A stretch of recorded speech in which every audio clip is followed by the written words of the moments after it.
Bismillahirrahmanirrahim. Barang siapa yang sholat malam dengan 10 ayat saja, maka tidak ditulis sebagai orang yang lalai. Artinya dia setelah itu dia akan menjadi orang yang sibuk dengan hal-hal yang positif. Itu 10 ayat. Perlu Anda tahu ya, Al-Fatihah 4 ayat, Al-Ikhlas 4 ayat, berarti sudah 11 ayat. Itu contoh saja gitu. Dan barang siapa yang membaca dalam sholat malamnya 100 ayat, maka dicatat sebagai qanitin atau orang yang tunduk dan patuh kepada Allah. Dan barang siapa yang membaca 1000 ayat pada malam hari, maka dia akan dicatat sebagai muqantirin, dan maknanya adalah orang yang mendapatkan keuntungan yang melimpah berupa pahala yang banyak. 1000 ayat. Tentu ini kalau orang sudah terbiasa ya, tapi bagaimana Anda bisa lihat Allah subhanahu wa ta'ala menjanjikan ini kepada seseorang di antara kita hanya dengan membaca ayat di malam hari ya, agar setiap muslim dan muslimah menghidupkan malamnya dan fahami baik-baik kalau kemuliaan seorang mukmin ada di sholat malamnya.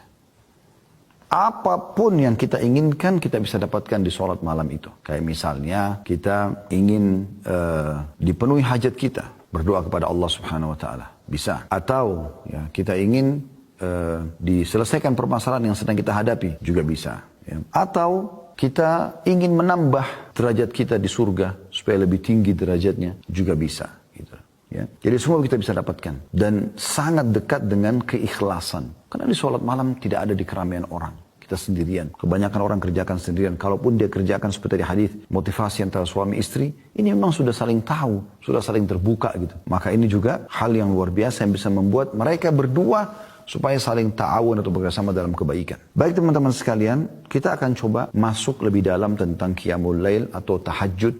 Ya. Pengertian tahajud sendiri yang sering disebutkan dengan sholat malam ya, atau qiyamul lail, itu menurut bahasa hajadar rajul artinya seseorang tidur di malam hari. Adapun hajjada pakai tasydid artinya ia sholat di malam hari. Hajjadar rajul kalau pakai tasydid berarti dia sholat di malam hari.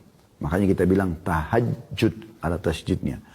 Adapun al-mutahajjid ya, artinya orang yang berdiri di malam hari, bangun dari tidurnya untuk sholat malam. Nah, makanya tahajud itu dibahasakan orang yang tidur lalu bangun sholat malam. Ya.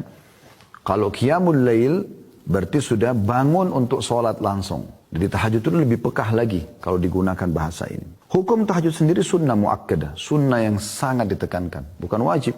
Tapi sunnah. Cuma memang sangat ditekankan. Dan perlu kami ingatkan kembali teman-teman sekalian, banyak di antara muslimin selalu berdalih. Mereka mengatakan itu kan cuma sunnah. Maka mereka bersembunyi di bahasa ini ya, supaya mereka tidak mengerjakannya. Akhi dan ukhti, sholat tahajud, sholat duha, sholat qabliyah, sholat ba'diyah, ya, sholat wudu, sholat taubat, sholat istikharah. Ini semua sholat tasbih, sholat sunnah. Tapi juga dianjurkan. Dan ini adalah manfaatnya besar sekali. Karena kata Nabi SAW, dia akan bisa membantu kalau ada sholat wajib kita yang kurang pada hari kiamat. Sebagaimana dalam hadis sahih. Kata Nabi SAW, awal amal dihisab hari kiamat bagi seseorang adalah sholatnya. Kalau sholatnya baik, maka beruntunglah dia. Ya. Dalam riwayat lain akan membantu amal-amal yang lain. Dan kalau kurang atau rusak, maka rugilah dia. Dalam riwayat lain akan mengganggu amal-amal yang lain. Lalu kata Nabi SAW adalah, dalam riwayat lain ditambahkan juga, kalau seandainya amal sholat wajibnya ada yang kurang, Allah subhanahu wa ta'ala berfirman kepada para malaikat, ya, lihat sholat-sholat sunnahnya. Kalau ada, sempurnakan sholat wajibnya. Sempurnakan sholat wajibnya. Jadi dia berfungsi untuk membantu sholat wajib. Sebagaimana juga kata Nabi SAW, itu berlaku pada semua amal. Maksudnya puasa sunnah, Senin, Kamis, Ayyamul Bid, membantu sholat puasa Ramadan kalau ada yang kurang. Sedekah yang kita keluarkan bisa membantu zakat, ya, umrah bisa membantu haji. Selain daripada itu juga ada hadis yang lain yang mulia sekali. Kata Nabi SAW, Allah SWT berfirman, La yazalu abdun yataqarrabu ilai bin nawafil hatta uhibbu. Seorang hamba terus dekatkan diri kepadaku dengan amal-amal sunnah. Kalau amal wajib sudah bukan pilihan. Amal sunnah ini memang pilihan. Tapi kalau seorang hamba, kata Allah SWT, terus mendekatkan diri kepadaku dengan amal-amal sunnah, hatta uhibbu. Sampai akhirnya aku mencintainya. Fa'iza ahbabtu kuntu lahu sam'u liyabsuru alladhi yasma'u bihi. Kalau aku sudah mencintai dia, aku akan menjadi pendengaran yang digunakan untuk mendengar. Maksudnya aku akan kontrol pendengaran dia. Sehingga tidak dengar kecuali yang baik saja gitu. Wa basaru alladhi yabsuru bihi, dan penglihatan yang digunakan untuk melihat, wa yaduhu alladhi yabdushu bihi, dan tangannya yang digunakan untuk menjama, wa rijulu yamshi alaihi, dan kaki yang digunakan untuk melangkah. Jadi banyak sekali manfaatnya. Jangan karena sunnah ya, kemudian semua amal sunnah enggak usah. Lalu sampai kapan Anda tidak mau kerjakan yang sunnah? Pertanyaan sederhana, kenapa? Dan kenapa haramkan diri dari sunnah seperti ini? Salat ini ditetapkan berdasarkan Al-Quran dan sunnah ya. Dan juga ijma' ulama berdalil dari firman Allah SWT dalam surah Furqan ayat 64. A'udzubillahi minasyaitonir rajim. Ini Allah memuji hamba-hambanya yang suka salat malam. Walladzina yabituna li rabbihim sujjadan wa qiyama. Termasuk hamba-hamba Allah ibadur rahman, hamba Allah yang maha pengasih, Allah yang maha pengasih, hamba-hamba pilihannya, itu kan? Itu adalah orang-orang yang melalui malam hari dengan bertahajud dan berdiri untuk Rabb mereka. Bertahajud dan berdiri untuk Rabb mereka. Kemudian juga Allah memuji orang-orang yang sholat malam. Anda dengarkan dalil-dalil yang sangat banyak. Surah Az-Zariyat, surah nomor 17 ayat 18. Ini masih dalam hukumnya ya, dalil tentang hukumnya. Az-Zariyat ayat 17 sampai 18. A'udzubillahi minasyaitonir rajim.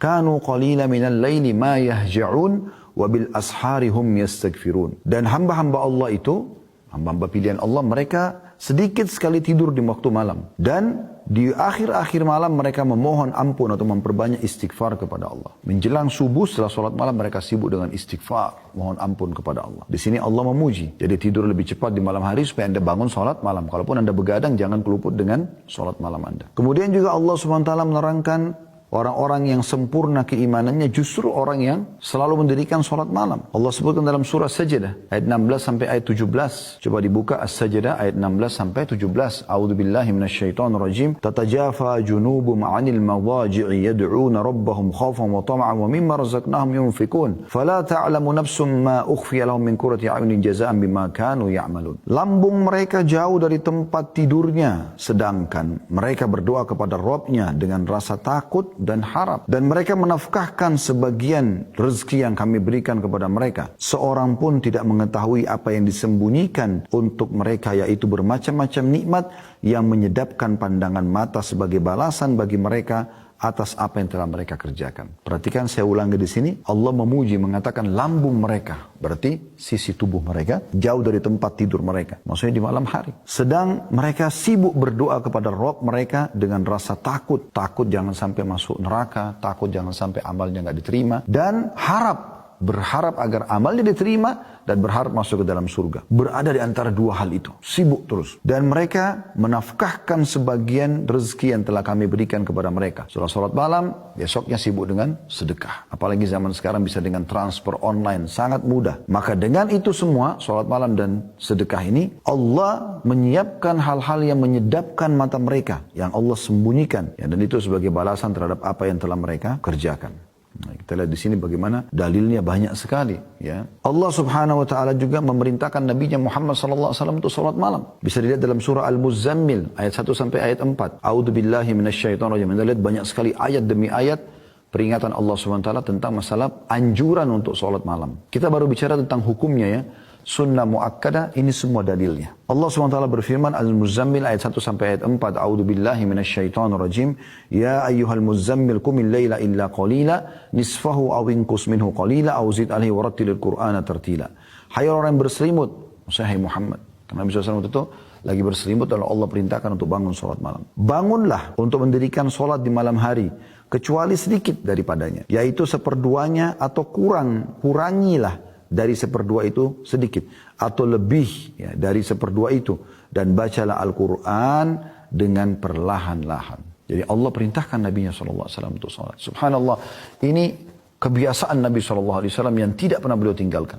Sampai Aisyah Mu'min mengatakan Nabi SAW tidak pernah meninggalkan salat malam, baik dalam keadaan musafir atau mukim. Dan kalaupun beliau sangat letih, maka beliau tetap kerjakan sholat malam walaupun harus duduk. Itu saking luar biasanya beliau menjaga sholat malam ini. Ya. Kemudian wa afdalus sholati ba'dal faridah sholatul lail. Dan sholat yang paling afdal setelah sholat 5 waktu adalah sholat tahajud. Ini luar biasa ini. Jadi ini semua teman-teman dalil-dalil menunjukkan tentang masalah adanya anjuran sholat malam di dalam Al-Quran dan hadis Nabi SAW. Sekarang kita coba masuk lebih dalam membahas tentang keutamaannya. Apa yang memotivator kita untuk mau mengerjakan sholat malam? Maka bahasa kami tentunya adalah fadilah. Fadilah daripada amal tersebut. Ya. Fadilah akan kita kerjakan. Ya. Apa fadilah yang dijanjikan. Keutamaan dijanjikan oleh Allah Subhanahu Wa Taala. Ya kan kita kalau ditanya apakah anda ingin rajin beribadah, anda ingin menjadi orang soleh bagi laki-laki dan soleh bagi perempuan, saya kan ada jawabannya iya. Karena Anda tahu kalau Anda menjadi orang yang sholat atau orang yang patuh kepada Allah, Anda akan mendapatkan banyak sekali keutamaan. Karena Anda akan kerjakan perintah dan meninggalkan larangan. Di dunia dijanjikan rezeki dan kebahagiaan, dan di akhirat dijanjikan masuk ke dalam surga. Tentu semua orang mau. Kami mengatakan teman-teman sekalian, kalau Anda ingin rajin mengerjakan sebuah ibadah, ini orang-orang yang rajin bangun malam, itu orang-orang yang mendapatkan pujian langsung dari Allah Subhanahu wa Ta'ala. Jadi kalau Anda ingin melihat orang yang dipuji Allah, itu lihat orang yang sering bangun malam, tahajud. Di antara dalilnya, Quran surah ke-32 ayat ke-16. Tatajafa junubuhum 'anil madaji' yad'una rabbahum khawfan wa tam'a wa mimma razaqnahum yunfiqun. Setelah kita sujud itu ayat sajadah, Allah terangkan. Itu indah sekali kaitannya. Nih, di antara orang sujud ini ada yang lebih hebat lagi. Kalau Anda sholat subuh baca misalnya ayat sajadah, sujud, Allah terangkan. Di antara sifat orang yang rajin sujud ini adalah orang-orang yang rajin tahajud. Tatajafa junubuhum 'anil madaji'. Mereka sering menghindari tempat tidur di malam harinya. Maksudnya apa? Rajin tahajudnya. Ada orang-orang yang dipuji oleh Allah Subhanahu wa Ta'ala karena kebiasaan malamnya dia menghindarkan diri dari tempat tidur. Maksudnya bukan nggak tidur, rajin bangun malamnya. Rajin bangun malam. Bapak Ibu kurang apa lagi ya? Kalau ada orang dipuji misalnya saat di dunia, presiden memuji seseorang, artinya presiden menyukai dia. Artinya presiden menjamin kemudahan baginya. Kalau ada orang yang dipuji Allah, artinya Allah mencintai dia dan menjamin kemudahan dalam kehidupannya. Maka dekati orang-orang seperti ini. Saya sarankan kalau antum punya teman, ikhwan sekalian, sedang mabit misalnya atau tugas dinas keluar. Tiba-tiba tengah malam di hotel dia bangun sholat, itu teman terbaik Anda. Saya katakan pada Anda, tandai orang ini dan dekati dia saat di kantor. Bangun ukhuwah dengannya, persahabatan dengannya. Maka ketika Anda mendekati orang-orang yang dipuji oleh Allah, maka Anda pun akan kedapatan bagian dari pujiannya.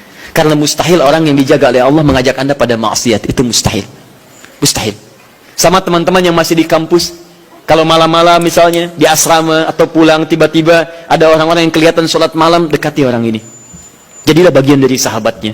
Dan dengan itu saya ajak, coba cek pasangan hidup Anda. Jangan-jangan selama ini Anda berdua belum mendapati sesuatu yang terbaik.